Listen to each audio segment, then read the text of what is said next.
Frères et sœurs, je vous souhaite le bonjour, la bienvenue sur notre chaîne YouTube. Alors, depuis dimanche, nous sommes entrés dans ce que l'on appelle la semaine 7, cette grande et je l'espère belle semaine qui s'est ouverte devant nous à travers ce chemin de la fraternité. Un peu comme les portes de Jérusalem se sont ouvertes pour l'entrée de Jésus. Eh bien, les portes se sont ouvertes aussi, chères familles, chers amis, habitués de notre chaîne, ou encore les nouveaux abonnés, ou ceux qui, au passage d'une recherche sur YouTube, sont tombés, en tout cas, sur cette vidéo. Donc, les portes se sont ouvertes alors que nous sommes confinés. Nous sommes confinés dans nos maisons, dans nos appartements. Dieu ouvre les portes. Elles s'ouvrent encore de plus en plus depuis hier, premier jour du Triduum, où Jésus nous fait rentrer dans le chemin du don, et en même temps dans le chemin de sa résurrection au jour de Pâques.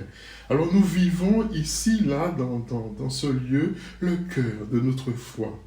Nous avons convenu entre nous de cheminer en ce Triduum sur le chemin d'une fraternité réconciliée, à construire, à reconstruire, particulièrement dans cette ecclésiola, de cette famille sainte que vous êtes, confinés en tout cas, dans laquelle vous vous trouvez en ce moment. Et pour ceux peut-être qui sont seuls, et bien à travers ces liens que nous pouvons tisser grâce aux moyens de communication, ou encore si vraiment vous êtes tout seul et vous avez la possibilité sur le site des fraternités de laisser une intention de prière qui sera portée par moi-même à l'Eucharistie, ou encore par l'un ou l'autre frère de notre fraternité diocésaine Saint-Louis. En tout cas, nous avons convenu de cheminer en ce Triduum avec cette phrase de l'évangile de Jean. Il les aima jusqu'à la fin. Et hier, nous avons dit qu'il n'y a pas d'autre force que celle de l'amour qui pourra venir au secours de notre humanité, cette humanité parfois perdue dans sa violence, dans son isolement, dans ses trahisons, dans ses reniements. Et qu'il va falloir beaucoup d'amour, oui, beaucoup d'amour pour accepter, comme Jésus, d'aller jusqu'au bout de l'amour et de la fraternité. Je vous le disais encore avec force et je vous le redis, vous êtes les envoyés de celui qui a aimé jusqu'à la fin. Vous êtes les envoyés de celui qui a ôté son vêtement de dessus pour s'entourer la taille de vêtements pour laver nos pieds. Votre force, eh bien, c'est d'être habité de cette toute-puissance de Dieu. C'est-à-dire que vous êtes rempli de son amour, cet amour dont il vous a aimé. Et avec cette force-là, vous avez la capacité d'aller vivre, de traverser, eh bien, Vendredi Saint au cœur de votre famille pour rejoindre Pâques.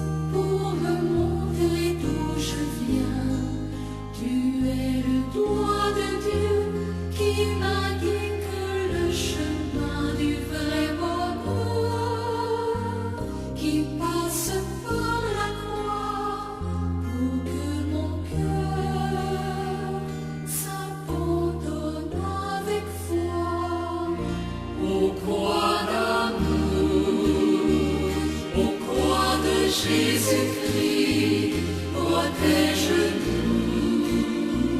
dissipe notre nuit, ô croix d'amour, ô croix de Jésus-Christ, protège-nous, illumine nos vies. Lumière dans la nuit, comme une étoile des cieux, ta clarté me conduit vers le cœur même de Dieu, ô croix d'amour. Quand je suis dans le noir, sois mon secours, ravive mon espoir, ô croix d'amour, ô croix de Jésus-Christ, protège-nous.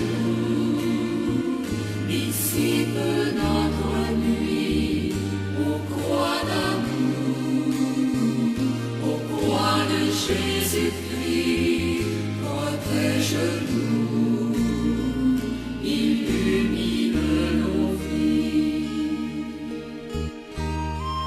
Dans l'ombre de la croix se tient la Vierge Marie, tout comme au Golgotha, amoureusement elle prie pour ses enfants qui rejettent la croix, pour ses enfants qui ont perdu la foi. Aux croix d'amour, aux croix de Jésus-Christ, protège-nous, dissipe notre nuit. Aux croix d'amour, aux croix de Jésus-Christ, protège-nous, illumine nos vies. Et tandis que le monde s'embourbe dans la noirceur, Dieu répand sur la terre la lumière de la croix, la lumière de son cœur. Aux croix d'amour, aux croix de Jésus-Christ, protège-nous, illumine nos vies.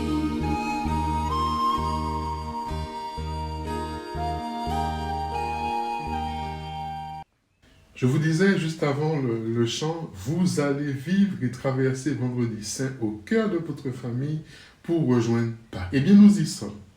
Nous y sommes, sœurs et frères. Nous voilà rendus à ce fameux et inoubliable vendredi.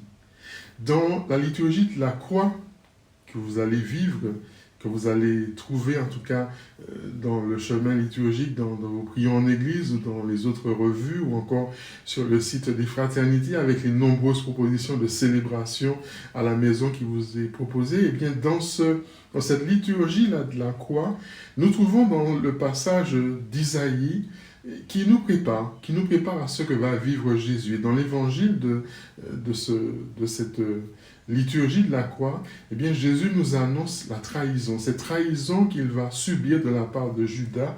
Et l'exemple de ces deux contextes, Isaïe ou encore Jésus avec le rapport avec Judas, eh bien nous invite avec la force de Dieu à mettre à jour notre vie, à mettre à jour nos relations, pour cette fidélité que nous décidons de renouveler au Christ qui est la véritable lumière. C'est vrai qu'il est important de nous le redire, le disciple, il n'est pas au-dessus de son maître, mais il participe à la mission de son maître. Il faut donc commencer par écouter, se laisser éveiller à une réalité nouvelle, s'y laisser conduire, car le vrai maître, il n'est pas un despote qui vient nous écraser, mais il est une personne qui nous appelle, qui nous accueille, qui nous transmet et qui nous rend capable à notre tour d'être participants.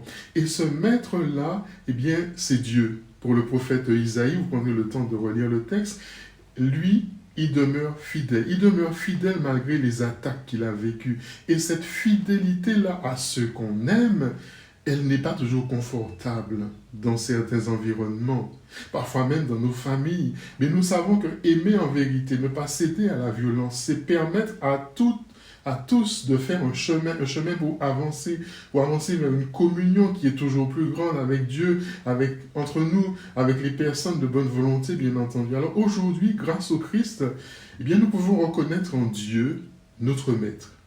Dans le Christ, Dieu a totalement offert à l'être humain, et l'être humain totalement offert à Dieu. Dieu, en tout cas, c'est totalement offert, et nous-mêmes, nous pouvons totalement aussi nous offrir à sa personne. Donc, puisons à cette proximité pour faire de notre chemin un chemin de liberté, pour aimer en vérité, comme Jésus qui nous le redit encore et qui redit à chacun de nous aujourd'hui, la vérité vous rendra libre. Alors, dans l'évangile de cette liturgie de la Passion, Jésus annonce, je vous l'ai dit, la trahison de Judas. Et il va descendre au cœur de cette douleur-là. On ne peut être trahi que par des gens que l'on aime. ceux à qui on a fait confiance. Jésus sait, il sait nous soutenir quand nous vivons la violence de la trahison, car la trahison est une violence. Notre fidélité envers lui peut provoquer des situations de tension, de jalousie, de maltraitance. Ne craignons pas la moquerie, ne craignons pas l'opposition, ne renions pas, mes amis, ce lien avec le Christ, parce qu'il y aurait une pression extérieure, parce qu'il y aurait une pression même intérieure. Le doute, par exemple, eh bien, au cœur de ces contradictions, redisons notre confiance, cette confiance que nous avons en Dieu. Ne cédons pas à ceux qui veulent nous séparer du Christ. Et s'il nous arrive de flancher, s'il nous arrive de trahir cette amitié que Jésus a pour nous, osons nous tourner à nouveau vers lui, osons lui demander pardon. Sa miséricorde nous accueille, sa miséricorde nous remet debout. Je fais un petit aparté pour vous dire que le péché grave de Judas, c'est même pas le fait qu'il ait trahi, mais c'est qu'il s'est suicidé. Il a refusé la miséricorde qui lui était offerte. C'est ça qui est encore plus terrible. C'est qu'il a complètement renié Dieu. Parce que, il s'est coupé de cette miséricorde. Dieu était prêt à lui donner la miséricorde, mais lui, il n'a pas accueilli. Donc, accueillons cette miséricorde qui nous remet debout.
Alors, comment aimer jusqu'à la fin, ou encore comment aimer jusqu'à la croix?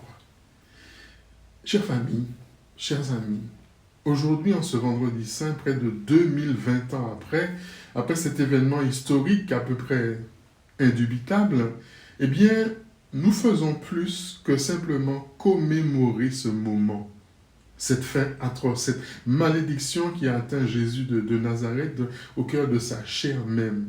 Nous sommes invités à contempler dans la figure du crucifié le visage même de Dieu, c'est-à-dire Dieu qui n'est pas indemne de cette mort, Dieu qui n'est pas indemne des chemins, des situations de mort, et elles sont nombreuses au sein même de nos familles. C'est vrai, le confinement a déjà donné de voir de belles résurrections de couples, de belles résurrections de cellules familiales. Mais malheureusement aussi, j'ai quelques témoignages et quelques appels au secours. Ce confinement a parfois aggravé des situations de couple, de famille qui étaient déjà fragiles au bord du gouffre. Alors peut-être que c'est légitime. Nous ne voulons pas voir cette croix. Nous ne voulons pas voir ce crucifié. Parce qu'il nous montre de manière tellement claire notre péché, le péché qui abonde au cœur de notre monde, au cœur de nos couples, de nos familles, de nos églises, et que nous ne sommes pas purs nous-mêmes de cette rébellion qui ne veut pas la volonté de Dieu, qui pourtant a pour nous un dessein de vie, un dessein de paix. Donc la croix, c'est vrai, nous dit le jugement de Dieu, ce jugement qu'il prononce sur notre rébellion, notre violence, notre quête de puissance, de succès au détriment de notre santé, de nos familles ou de la vie tout court. Oui, elle nous révèle tels que nous sommes, c'est-à-dire comme des êtres qui sont prêts à tout pour sauver leur peau, pour sauver leur pouvoir, leur tranquillité, rejetant en famille notamment la responsabilité sur les uns ou sur les autres. Mais la croix, comme lieu du jugement, comme lieu du dévoilement de notre violence, elle est aussi le lieu de notre pardon, le lieu du pardon, parce que la croix dévoile Dieu, quelque chose concernant Dieu, c'est que Dieu ne prend pas sa revanche. Il ne détruit pas ses ennemis en faisant tomber sur eux la foudre. Dieu n'est pas Zeus. Non, mais il prend au contraire sur lui ce jugement. Il l'accueille, il se laisse atteindre par lui jusqu'au bout, au bout du don de soi qui est l'amour, qui est l'agapé, parce que l'amour endure tout. Oui, et j'ai envie de rajouter, il les aima jusqu'au bout, mais jusqu'au bout du bout, si tant est qu'il y ait un bout pour Dieu, parce que Dieu n'est jamais à bout de souffle, il n'est jamais à bout de course, il n'est jamais à bout d'imagination lorsqu'il a décidé de pouvoir venir nous racheter. Donc Jésus va jusqu'à accepter de se laisser abandonner par Dieu pour nous sauver. Mon Dieu, pourquoi m'as-tu abandonné? Il les aima jusqu'au bout. C'est-à-dire que Jésus est devenu l'abandon que notre rébellion a produit. Et cet abandon-là auquel Jésus a consenti et continue aujourd'hui encore de consentir, jusqu'au moment où il rend l'esprit, dit le don de sa vie, dit le don de sa vie divine jusque dans la mort. Et notre foi chrétienne voit donc dans cette mort, la mort de cet homme précis, non seulement le jugement de Dieu face à la violence des humains qui défigure notre propre existence, mais voit aussi et surtout Dieu qui va mettre le comble à son amour. Nos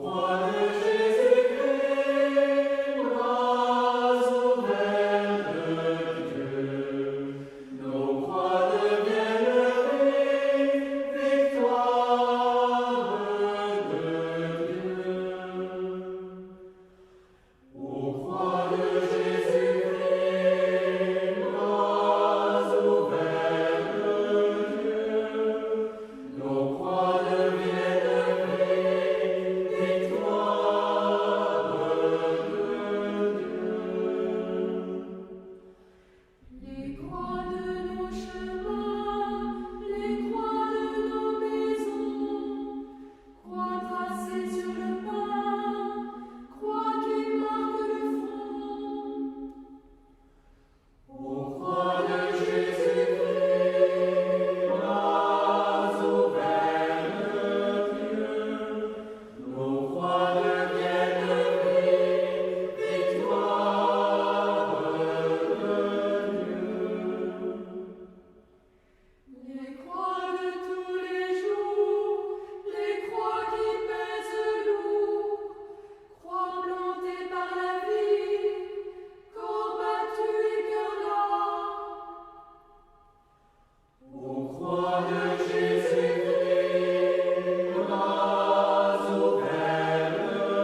Oui, chers frères, vous l'avez bien entendu, croix de Jésus, bras ouverts de Dieu.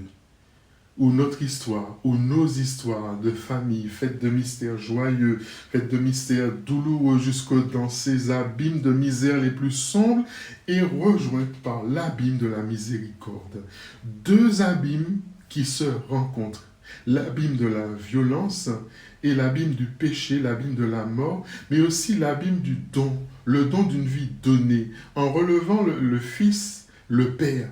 Dans la puissance de l'Esprit, il prend fait et cause pour cette vie donnée contre la violence, contre la soif de vengeance, contre la soif de puissance. Oui, là où le péché a abondé, et il a vraiment abondé au cœur de cet événement, au point que notre rébellion a été comme projetée, concentrée, cristallisée sur le visage défiguré du crucifié, eh bien la grâce a pourtant surabondé. Romains 5, 20. La grâce a surabondé parce que cette vie a été donnée jusqu'au bout pour des êtres humains qui le mettaient à mort, qui l'avaient trahi, qui l'avaient abandonné. L'infidélité des humains n'a pas atteint la fidélité de Dieu, la fidélité en Jésus de Nazareth, le Fils bien-aimé, eh bien, à l'humanité violente, le Père distant au dessein de vie qu'il avait et qu'il a en commun avec le Père. Oui, l'événement de la croix, sœurs et frères, et plus largement l'événement pascal et l'événement central de notre foi chrétienne. Le baptême effectue cette participation à cette mort et à ce passage à travers la mort vers la vie. Alors oui, chers amis, chères familles, il les aima jusqu'à la fin. J'espère que nous commençons à comprendre que Jésus nous entraîne. Il nous entraîne à sa suite, à dire, à crier avec lui dans les moments les plus difficiles, les plus terribles de nos vies familiales, de nos vies personnelles. Il nous invite à pousser ce cri vers le Père, qui est notre Père. Élie, Élie, lama sabachthani. Oui, Père, tout indique que tu m'as abandonné, je meurs, et tu n'interviens pas pour me sauver. Les légions d'anges sont absentes. Où es-tu? Jusqu'à quand, Seigneur? Eh bien, malgré tout, malgré le silence, malgré la distance apparente de Dieu, Jésus-Christ, mon Dieu, mon Dieu. C'est-à-dire que la fidélité de Jésus à son Père et à notre Père, elle ne disparaît jamais. Même au dernier moment du supplice, Jésus nous entraîne à sa suite à vivre cette fidélité, même de la manière la plus ténue qui soit, malgré les infidélités répétées, malgré nos trahisons, il nous appelle à la fidélité malgré tout. Oui, le crucifié nous entraîne à sa suite à vivre sans oublier les crucifiés de notre temps, de notre monde.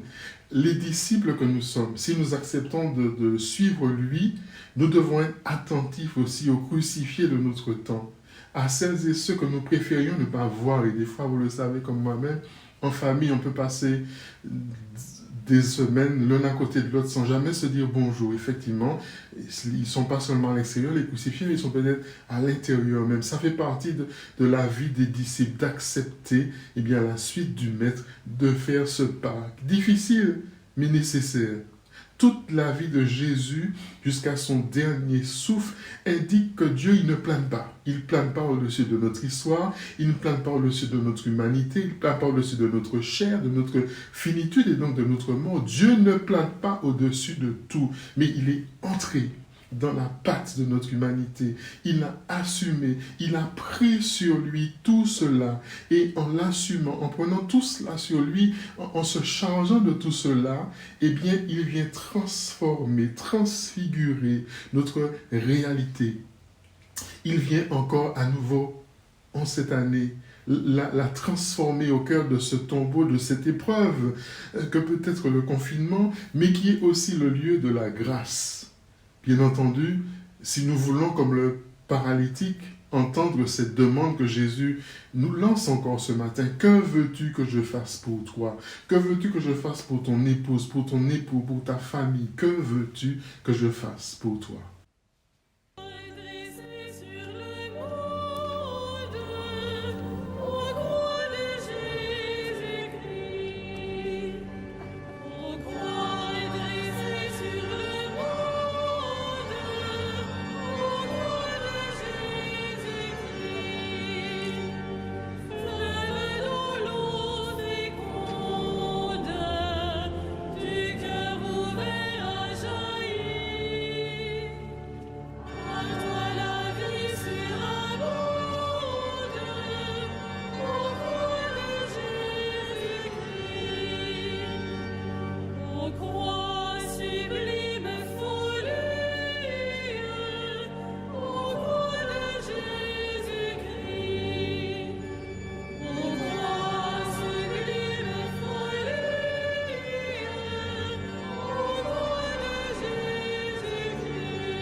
J'espère, sœurs et frères, que les pauses musicales vous aident à accueillir, à descendre en vous, parce que j'ai bien conscience, c'est bien que tout cela est parfois dense et qu'il faut ruminer, qu'il faut digérer avant de se lancer, je dirais, dans une quelconque mise en pratique. Alors, mes amis, la foi. Cette foi qui nous unit aujourd'hui, qui nous rassemble dans ce lieu qui peut sembler un lieu immatériel et qui pourtant devient le lieu de la grâce à travers les fibres optiques, à travers l'électricité, à travers l'électronique, tous les circuits, Internet, la foi, disais-je encore, discerne à travers ce supplice l'événement de la réconciliation.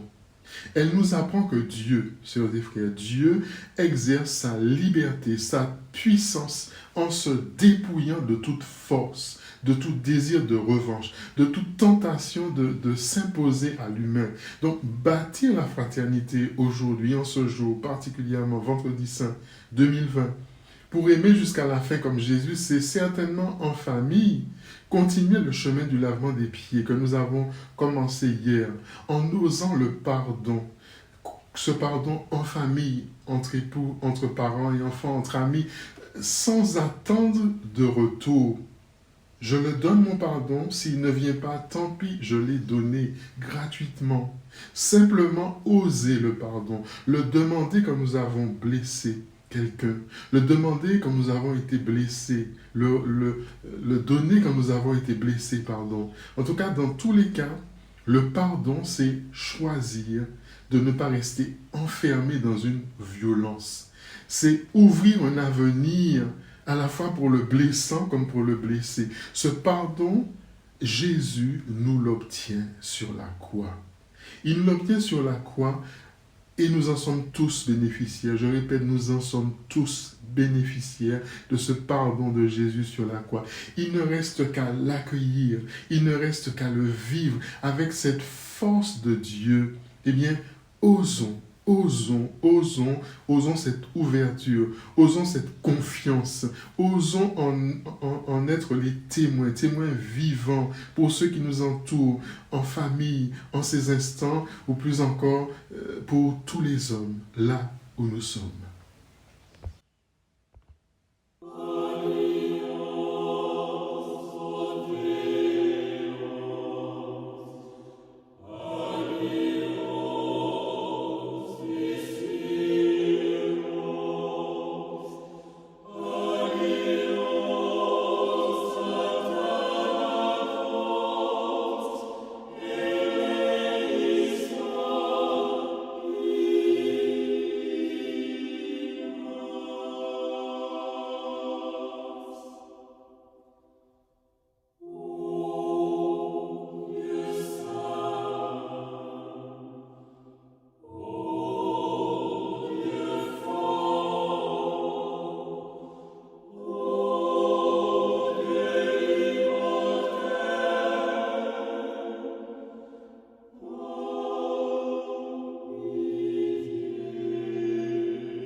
Voilà, frères et sœurs, pour aujourd'hui, je n'irai pas plus loin avec vous. Je pense que je vous ai donné largement matière à avancer, à plonger encore en profondeur. Je vous invite toujours à vous reporter à la parole de Dieu, celle qui enseigne, celle qui est essentielle. Donc, voilà, privilégiez-la en ces temps-là.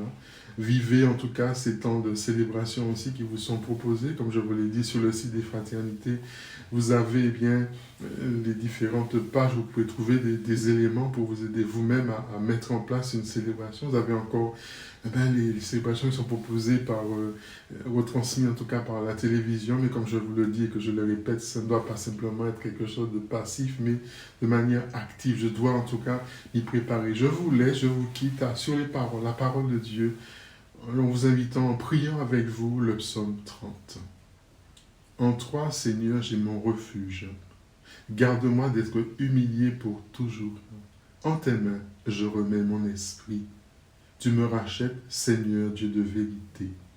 Je suis la risée de mes adversaires et même de mes voisins. Je fais peur à mes amis. S'ils me voient dans la rue, ils me fuient. On m'ignore comme un mort oublié, comme une chose qu'on rejette. J'entends les calomnies de la foule, ils s'accordent pour m'ôter la vie. Moi, je suis sûr de toi. Seigneur, je te dis, tu es mon Dieu. Mes jours sont dans ta main. Délivre-moi des mains hostiles qui s'acharnent. Sur ton serviteur que s'illumine ta face. Sauve-moi par ton amour. Soyez forts. Prenez courage. Vous tous qui espérez le Seigneur. Je vous invite à continuer à méditer dans le silence de votre cœur, à vivre cette expérience du chemin de croix en famille, aussi à le vivre peut-être aussi seul. C'est important aussi de se retirer dans le secret de son cœur pour entendre ce que Jésus aussi a à nous dire. Et puis je vous dis à demain. Demain pour nous laisser ressusciter, aller jusqu'au bout avec Jésus, jusqu'au bout. C'est la vie qui gagne toujours sur tout. À demain, soyez bénis.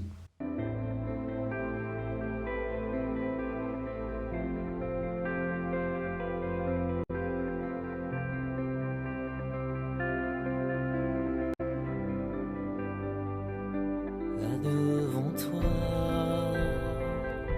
tout genou fléchira, toute langue dira, tu es Seigneur, tu monteras, tu seras élevé, tu seras exalté, mon serviteur.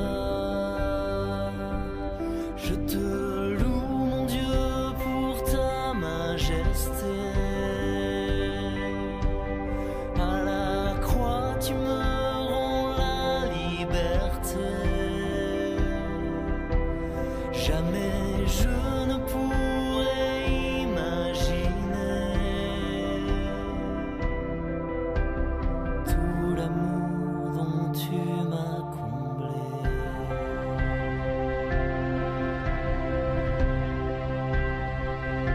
C'est nos souffrances dont il était chargé, et c'est nos fautes qu'il a portées, et nous pensions qu'il était châtié et frappé par Dieu, humilié. Je te loue, mon Dieu, pour ta majesté. À la croix, tu me rends la liberté. Jamais je ne pourrais imaginer tout l'amour dont tu m'as comblé.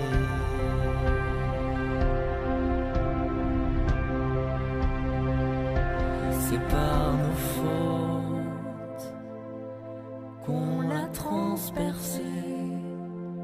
C'est pour nous sauver qu'il s'est donné le châtiment qui nous obtient la paix est tombé sur lui, nous sommes guéris. Je te loue Dieu pour ta majesté, à la croix tu me rends la liberté. Jamais je ne pourrais imaginer tout l'amour